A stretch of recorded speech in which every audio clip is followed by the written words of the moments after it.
जेव्हा आपल्या लोक म्हणले ना ही तुमचं काम करण्याची अवकात नाही, वो काम करने में कोई अलग मजा है, कधी बी ध्यानात ठेवा. लोक म्हणले तुम्हाला हे करू शकत नाही, आणि तुम्ही काम चांगलं करायला, अभ्यास करायला, मस्तंग एका जागी बसलेले, तुमच्या बापाच्या कष्टाची जाणीव आहे, बाप काय करतो हे माहिती आहे, छानपैकी अभ्यास करायला, तुमचा 1-2 मार्कांना रिझल्ट गेला, गावाकडे गेल्यावर गावातले टगे पारावर बसून तुमची मजा घेत असतील, तर त्याच्यासाठी एक वाक्य आहे. समजा हे लोक तुम्ही चांगले मजा, खूप अभ्यास करायले, खूप मेहनत घ्यायले, आणि त्याच्यानंतर गावातले लोक तुमच्या माघारी डायलॉग मारत असतील, तर एक गोष्ट आवर्जून लक्षात घ्या, तुम्हारे पीठ पीछे अगर तुम्हारी बात हो रही है, तुम्हारे पीठ पीछे अगर तुम्हारी बात हो रही है, इसका मतलब दोस्तों तुम्हारे में कोई बात है. अगर तुम्हारे पीठ पीछे तुम्हारी बात हो रही है, इसका मतलब तुम्हें कोई बात है. अगर पीठ पीछे तुम्हारी निंदा हो रही है, इसका मतलब तुम जिंदा है. पण आपली निंदा व्हायलाच पाहिजे. निंदकाचे घर असावे शेजारी, त्याचा वेणू गेला गगनावरी. सहज होत नाहीये. आणि म्हणून एक गोष्ट आवर्जून सांगितलं की बा येड्या मुड्याच्या नादी लागायचं नाही. तुम्हाला माहित असेल काही जण इथं बसलेत पा, इथं बसल्यावर त्याच्या डोक्यात घरचा विचार आहे, काही काहीच्या डोक्यात दुसराच विचार आहे. काल परवा बोललो होतो, तिचा आणखी रिप्लाय आला नाही. काहीच्या डोक्यात असेल. आणि पोरींना एक विनंती आहे, येणाऱ्या काळात तुमचं लग्न होणार आहे. लग्नाच्या कालावधीत तुम्ही आता साडीवर फोटो बिटो काढला बी असेल, काही ना माईची वहिनीची साडी बिडी नेसून छानपैकी फोटो मेकअप काढून काहीतरी गाणे बिणे ठेवले असतील, छान तुम्ही ठेवले असतील. असा अपवाद एक बी नाही देशात. साहेब फेसबुकला काय होतं माहिती आहे, एक मेसेज येत असतो, 2+2=2 इज इक्वल टू, इकडे पहा, 2+2=2 इज इक्वल टू. आपल्या देशात एवढे मोकार आहेत, खाली उत्तर देतात 6 6 6 6. अरे गध्यावर त्या लोकांना एवढंच पाहायचं की या देशात मोकार किती आहेत. अख्या जगाला माहिती आहे ना, 2+2=2 4+2=6 होतात. मग तुझ्याकडे एवढा वेळ आलाच कुठून की कमेंट मध्ये उत्तर द्यायला तू 6. सुधारणा काळाची गरज असते. पहा, एक फणसाचं चित्र, 4 फुलाचं चित्र, 5 आंबे इज इक्वल टू. अख्या जगाला माहिती आहे किती होतात. पण तुझ्याकडे किरम्या किती, कमेंट मध्ये जातो, उत्तर देतो. ती मलायका सरळ चालतील खालून हे कमेंट करते, नाहीच मॅम, ती मावशी आहे, ओळखीची आहे. अरे काही घेणं आहे का आपल्याला. आपला संपर्क कोणासोबत पाहिजे, आपला मित्र आहे, सुखदुःखामध्ये आपल्या सोबत आहे. आपण वाढदिवस कोणाचे साजरे करायचे, जे आपल्या कामात आहे, जे आपल्या संपर्कात आहे, ज्याचा नंबर आपल्याकडे सेव्ह आहे. नाही तर तू मुख्यमंत्र्याला वाढदिवसाच्या शुभेच्छा द्यायला. अख्खा तू स्टेटस पाहणारे 23 जण घरचे 19, आणि 4 जणांचा मोबाईल घेऊन तू हा पाहिलाय कसं दिसतंय म्हणून, आहे का नाही.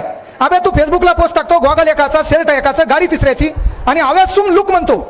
त्याला एकूण कमेंट 2, कोणतरी नाईस म्हणलेली, दुसरी याची थँक्यू म्हणलेली.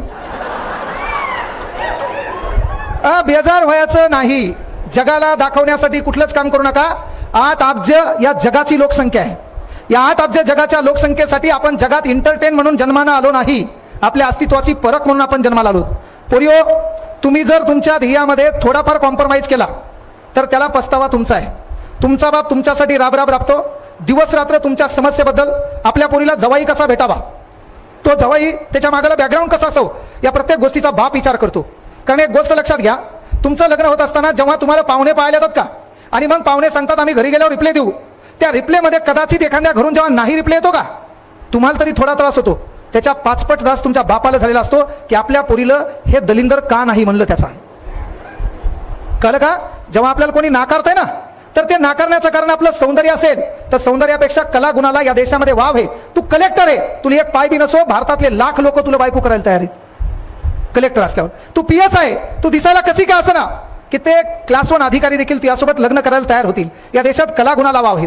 आणि म्हणून आपला बाप राबराब राबतो, त्या बापासाठी का होईना काहीतरी आपल्याला करायचंय. आपला बाप आपली समस्या पाहतो. सकाळी उठल्याच्या नंतर आपल्या पोरीच्या लग्नाचा प्रश्न त्याच्या डोक्यात होता, जेव्हा पोरगी 20 वर्षाची होती. आणि मग त्या लग्नाचा एक प्रसंग मी तुझ्यासाठी सांगायलो. हा प्रसंग आपण लक्षात घ्यायचा आहे. आपला बाप आपल्यासाठी राबराब राबतो, तो बाप दिवस रात्र मेहनत घेतो. एवढं करत असताना त्याच्या गावात त्याच्या डोक्यात एक विचार असतो, गावात याचं लग्न असं झालं, माझ्या पोरीचं लग्न मला धूमधडाक्यात असं करायचे. आणि मग त्या बापासाठी का होईना तुला चांगलं वागणं काळाची गरज आहे. बापासाठी का होईना आपल्याकडे कोणाच्या मोबाईलमध्ये कोणाचा नंबर सेवा असो का नसो, पण आपल्या बापाचं स्टेटसला स्टेटस ठेवून ही माझी ऊर्जा आहे, हे माझं प्रेरणास्थान आहे, आणि यामुळे मला माझ्या बापाचं अस्तित्व बदलायचंय, हा विचार तुझ्या मनात दररोज आला तरी चालते. आणि ते करत असताना एक गोष्ट लक्षात घे, तो लग्न होणार आहे. काही ना हनवटीवर असा हात ठेवून फोटो बी काढला असेल, नाव, टोपण नाव, मामाचं नाव, हाईट बीट, राज बीट सर्व लिहिलं असेल त्याच्यात, आणि तो हा डाटा तिकडे गेला असेल. त्याच्यानंतर तुला पसंत केल्यावर तो लग्न होणार आहे, आणि लग्नामधला तो हा प्रसंग आहे. तो लग्न एका दिवसात होणार आहे. त्या एका दिवसासाठी बापानं हयातीत कमवलेली अख्खी प्रॉपर्टी तो बाप तिथं खर्च करणार आहे. तो बाप मंडपावाला, तो बाप बँडवाला, तो बाप महत्वाची गोष्ट स्वयंपाकाला, या प्रत्येकांना बोलवणार आहे. जे पाहिजे तो पैसा देणार आहे. आणि त्या पैशावर तो बाप लग्नाचा एक प्रसंग ठरवणार आहे. लग्नाचा प्रसंग ठरवल्याच्या नंतर शेवटचा कालावधी आहे, आता तुला वाटा लावल्या जाणार आहे आणि वाटा लावल्या जात असताना लग्नातल्या प्रत्येक सुखसुविधेकडे तो बाप लक्ष देणार आहे. आणि तुम्हाला माहित असेल लग्नामध्ये वर आणि वधू यांचे वरमाय आणि वरबाप यांना उपवास असतो. नवरा बायकोच्या मायबापांना उपवास असतो. तुम्ही सर्व वाटं लावल्यावर त्यांना जेवता येत असते, कारण त्यांना कन्यादान करायचं असते आणि कन्यादानानंतर ते जेवत असतात. आणि मग तुझ्या लग्नाचा प्रसंग आहे, तू लग्न होणार आहे. लग्न झाल्याच्या नंतर तुला वाटं लावणार. वाटं लावत असताना तू आता बाहेर पडणार, मंडपाच्या बाहेर निघणार. बाहेर निघत असताना नवरदेव पुढे आहे, त्याच्या तू मागं असणार. मागं असताना तू नेमकं गाडीत बसणार. गाडीत बसताना ज्या घरामध्ये तू अख्खी हयात 25 वर्ष राबली, त्या घरामध्ये तू काम केलं, त्या घरामध्ये बापाची लाडकी कन्या राजकन्या म्हणून तू राज्य केलं, ते घर तुला कायमस्वरूपी सोडायचे आणि कुठल्या घराची लक्ष्मी म्हणून तुला काय करायचं त्या ठिकाणी जायचे.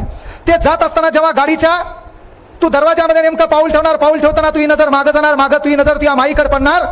तुझी माय पळत येणार, तुला उशीशी धरणार आणि ढसा ढसा तुझी माय रडत बसणार. तेवढ्यात तुझी नजर तुझ्या बहिणीकडे जाणार. तुझी बहीण त्या जवळ येणार, तुझी बहीण त्या हाताला धरणार आणि ती लहान बहीण देखील ढसा ढसा तुझ्याकडे पाहून रडत असलेली असणार. तेवढ्यात तुझी नजर तुझ्या भावाकडे जाणार. भाऊ कुठतरी काम करताना दिसणार. भाऊ पळत येणार आणि महत्वाची गोष्ट तुला छातीशी बिलगणार. तो भाऊ देखील ढसा ढसा रडलेला असणार. एवढ्या घाई गर्दीमध्ये तुझी नजर गावाकडल्या लोकांना जाणार. लोकांकडे पाहत असताना शेवटची संधी आहे, तू जात आहे.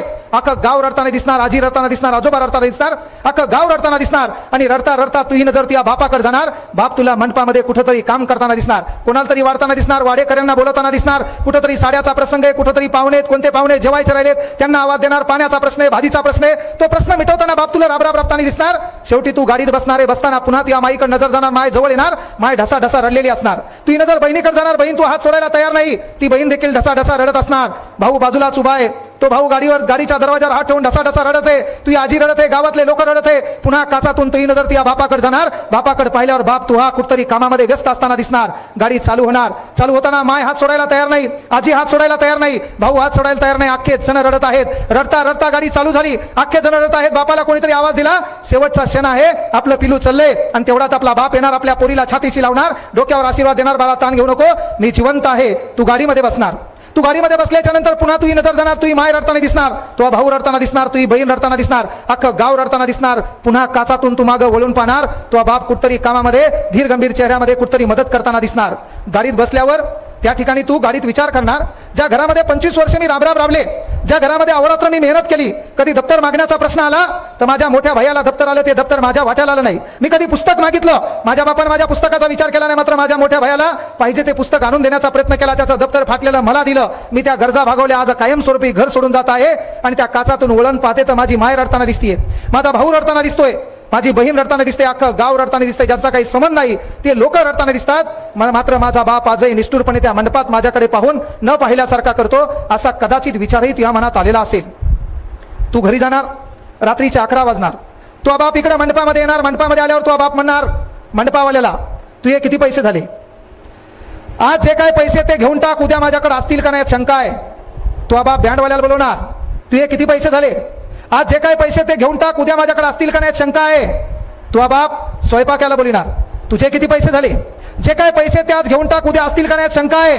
तो बाप किराणा दुकानदाराचे, भांड्यावाल्याचे, स्वयंपाकवाल्याचे, बँडवाल्याचे, मंडपावाल्याचे पैसे देणार. जो बाप सावकारावानी बंडलच्या बंडल खिशात घेऊन फिरत होता, तो बाप आपला कंगाल भिकाऱ्यासारखा घरी जाणार. जी माय तुहा रडताना पाहिली होती ती माय झोपलेली असणार. जो भाऊ तुहा रडताना पाहिला होता तो भाऊ झोपलेला असणार.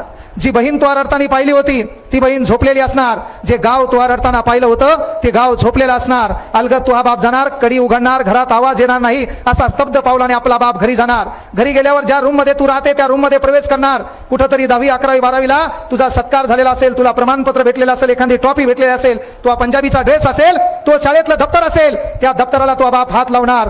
जो बाप निष्ठुर पद्धतीने तुहा पाहिला होता तो बाप लहान लेकरासारखा त्या रूम मध्ये ढसा ढसा रडलेला असणार. म्हणून येणाऱ्या काळात तो बाप तुला रडू द्यायचा नाही, एवढी एक शपथ आज तुला द्यायलोय. कारण ते आपण लक्षात घ्यायचे. आपल्या मुलं आपला बाप आपल्या हयातीमध्ये कधी रडणार नाही. काही उदाहरण आहेत.